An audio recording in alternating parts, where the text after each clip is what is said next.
In February, I visited Malaysia's Perhentian Islands in the Gulf of Thailand. These islands are fairly remote, but super beautiful and very underrated. To get there, we flew into Kota Baru on mainland Malaysia from Kuala Lumpur. From there, we took a 1 hour taxi from the airport to the ferry pier, and then we took about an hour and a half ferry from the mainland to the islands. Unfortunately, since we were there at the very end of the monsoon season, it did rain on us a few times, but the place was still just very spectacular. Now, the few islands that make up the Perhentian Islands feel very remote. There were no roads on the island, and mobile data service was in and out. The only ways to get around in the island were actually just to walk through the jungle on small, trails, or to get a long tail ferry taxi that costs a few dollars to kind of take you between the islands or around the island.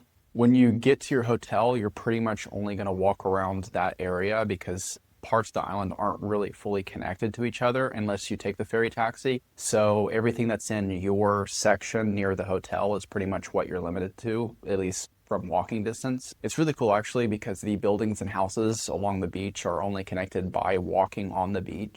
The food was pretty good, not necessarily the most healthy unless you ate local seafood, but there were a lot of options. The main activities to do on the island are basically hiking, snorkeling, and scuba diving. This is me actually diving one of the wrecks there. I think this one's called Police Wreck. The visibility that day was not very good at all, but still a really fun dive. Overall, the islands are very quiet, very few tourists, just a couple backpackers, a couple sort of locals that go there. A great just chill location. I'm sure I'll be back.